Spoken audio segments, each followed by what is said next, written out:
নাঙ্গলকোটে বদনা সাহার সাথে কওমি আলেমদের বাহাস। বর্তমান টিভি, সত্য প্রচারে দুর্বার এগিয়ে চলা। কুমিল্লার নাঙ্গলকোটে বদনা সাহার সাথে কওমি আলেমদের বাহাস হয়েছে। বৃহস্পতিবার সকাল থেকে দুপুর পর্যন্ত উপজেলা প্রশাসনের উপস্থিতিতে উপজেলা মিনি হলরুমে এই বাহাস অনুষ্ঠিত হয়। জানা যায়, উপজেলার দোলখাঁড় ইউপির দোলখাঁড় গ্রামের একটি মসজিদে চট্টগ্রামের মনিরিয়া দরবার শরীফ ওরফে বদনা সাহার মাজারের অনুসরণে পরিচালিত হচ্ছে। তাদের দাবি, মসজিদে মাইক ও সাউন্ড সিস্টেম ব্যবহার করে আজান ও নামাজ নাজায়েজ, হারাম। যারা মাইক ও সাউন্ড সিস্টেম ব্যবহার করে আজান ও নামাজ পড়বে তাদের ঈমান চলে যাবে, কাফের হয়ে যাবে, এমন বিতর্কিত বক্তব্য দিয়ে এলাকায় তোলফাড় সৃষ্টি করেছে একটি মহল।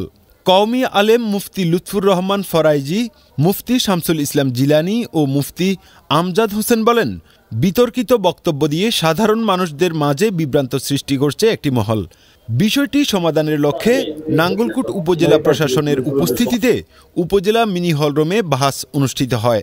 বাহাস শেষে বিতর্কিত বক্তারা বদনা সাহার অনুসারীরা তাদের বক্তব্য প্রত্যাহার করেন এবং ভবিষ্যতে এমন বক্তব্য দিয়ে মানুষকে বিভ্রান্ত না করার মুসলেকা দেন। এ বিষয়ে বদনা সাহার অনুসারীদের সাথে বারবার যোগাযোগের চেষ্টা করলেও বক্তব্য নেওয়া সম্ভব হয়নি।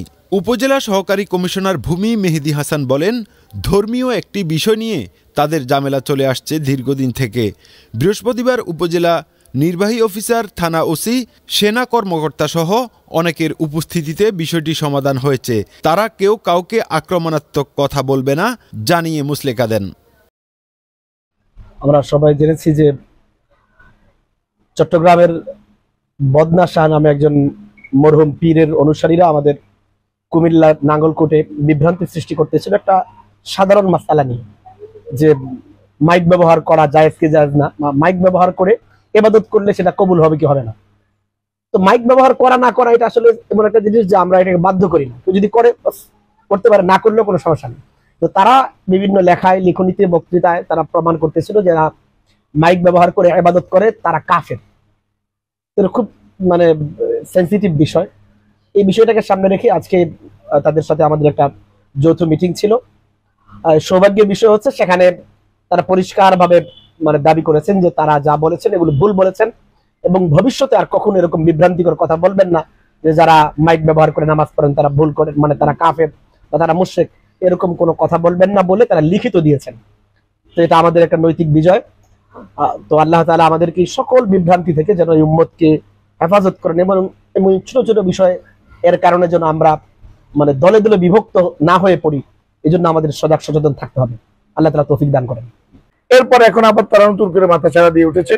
এই কারণে এখানকার ইউনো অফিসে ইউনোর উপস্থিতিতে এসিলেন্ট এবং এখানকার দায়িত্বপ্রাপ্ত সেনাবাহিনীর ক্যাপ্টেন এবং এখানের থানার ভারপ্রাপ্ত কর্মকর্তা এবং সিনিয়র অফিসাররা সকলেই ছিল।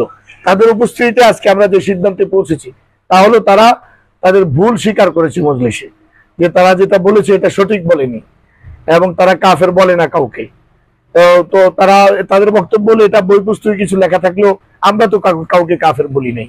তো আসল বিভ্রান্তির বিষয় যেহেতু তাদের বই পুস্তকগুলো এবং আসল বিভ্রান্তির বিষয় যেহেতু তাদের লিফলেটগুলো, এই জন্য আমরা দাবি জানিয়েছি যে আজান মাইকে কেউ দিবে না দিবে এটা খুব ইম্পর্টেন্ট বিষয় না। এটা কেউ আজান মাইকে না দিতে চাইলে না দেখ, কেউ লাউড স্পিকার ব্যবহার করতে না চাইলে না করুক, এটা আমাদের কোনো আপত্তির কিছু নাই। কিন্তু এই বিষয়কে কেন্দ্র করে যারা লাউড স্পিকার ব্যবহার করবে তাদেরকে কাফের বলা এবং এই মর্মে তাদের বই পুস্তক প্রচার করে মুসলমান সমাজের মধ্যে বিভ্রান্তি তৈরি করা, এই দেশকে নতুন করে অস্থিতিশীলতার দিকে ঠেলে দেওয়া, রাষ্ট্রের পুরো সিদ্ধান্তকে অবজ্ঞা করা, জাতীয় মসজিদ এবং আমাদের ইসলামী ফাউন্ডেশন সহ সারা বাংলাদেশের বড় বড় ফতোয়া গবেষণাগারগুলোকে অবজ্ঞা করে তারা মুসলিম জাতির সাথে হটকারিতা, আমাদের জাতির সাথে হটকারিতামূলক কাজ করবে, আমাদেরকে কাফের বলবে, মুশরিক বলবে, এগুলো কোনোভাবে বরদাস্ত করা যায় না। শেষ পর্যন্ত মুসলেখা দিয়েছে তারা এই এলাকার প্রচার প্রকাশনা লিফলেট বিতরণ করবে না, তাদের বিভ্রান্তিমূলক বক্তব্য এখানে তারা দিবে না। আর আমাদের প্রতি প্রশাসনের দিক নির্দেশনা ছিল তারা শুধু মাইক ব্যবহার করে না, এই অপরাধে আমরা তাদের উপর কোনো আক্রমণ করবো না। এখনো আমরা আজকেও প্রশাসনের তত্ত্বাবধানে আমরা বসেছি। তো ইসলামের সঠিক যে সিদ্ধান্তটা সেখানে হয়েছে, মৌলিক দুইটা বিষয় এখানে আমাদের সিদ্ধান্ত হয়েছে। আমাদের আমজাদ সাহেব হুজুর এবং আমাদের লুৎফুর রহমান ফরাইজি ভাই বলেছেন, একটা হলে তারা এখন থেকে আর কোনো ফতোয়াবাজি করতে পারবে না, কোনো মন্তব্য করতে পারবে না মসজিদে মাইক ব্যবহারকারীদের ক্ষেত্রে। ঠিক তেমনি ভাবে এলাকার কোনো এই প্রকাশনা তাদের এলাকা এই এলাকাতে কমপক্ষে প্রচার করতে পারবে না। অতএব এলাকাবাসী এই দুইটার বিষয়ে খুব সতর্ক থাকবেন এবং আমাদেরও দায়িত্ব যে অল্প সংখ্যক কিছু লোক তারা এই প্রচারণা চালাচ্ছে, আমরা তাদের কাছেও দাওয়াতি কাজ করি, তাদেরকে সঠিকটা বোঝানোর চেষ্টা করি, এই দাওয়াতি কাজও বাড়িয়ে দেই।